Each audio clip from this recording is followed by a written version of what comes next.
On January 24, Truthdig published an open letter to the Green Party for 2020, which asks the Green Party not to run a presidential nominee in swing states.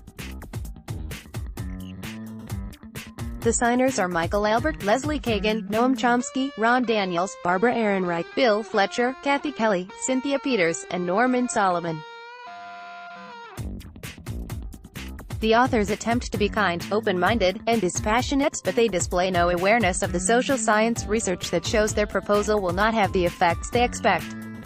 In 1936, the Communist Party was passionately in favor of the re-election of President Franklin Roosevelt. Nevertheless, that party chose to run its own presidential nominee, Earl Browder, and to campaign vigorously.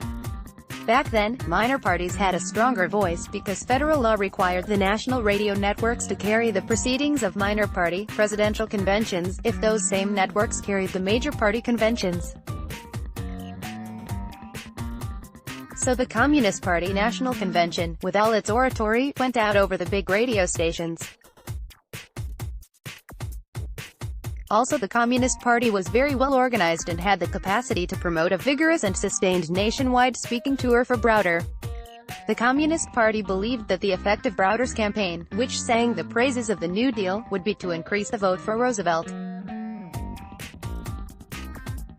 There was a lot of uncertainty as to who would win that election, because the first presidential election poll, the Liberty Digest poll, predicted Roosevelt would be defeated.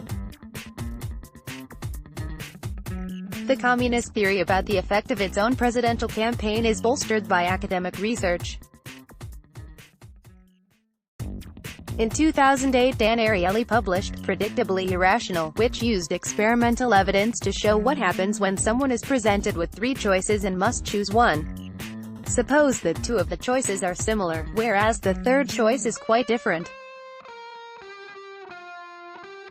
Research shows that if one of the 2 similar choices is clearly superior to the other similar choice, the superior choice gains an advantage on the choice that was quite different.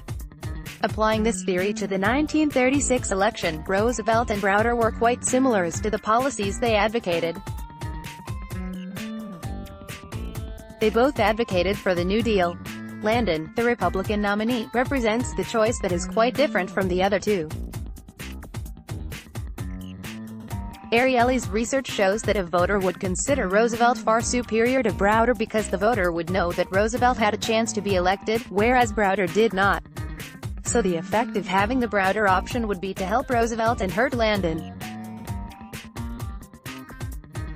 Anyone who passionately believes that President Trump should be defeated for re-election, and who votes in a swing state, will understand that no matter how appealing the Green Party nominee is, the Democratic nominee is far superior simply because the Democratic nominee has the potential to win. So such voters will vote Democratic even if the Green Party is on the ballot. The types of voters who will vote Green, regardless of the effect on the election, are the kind of voters who have a strong and visceral dislike for the Democratic Party.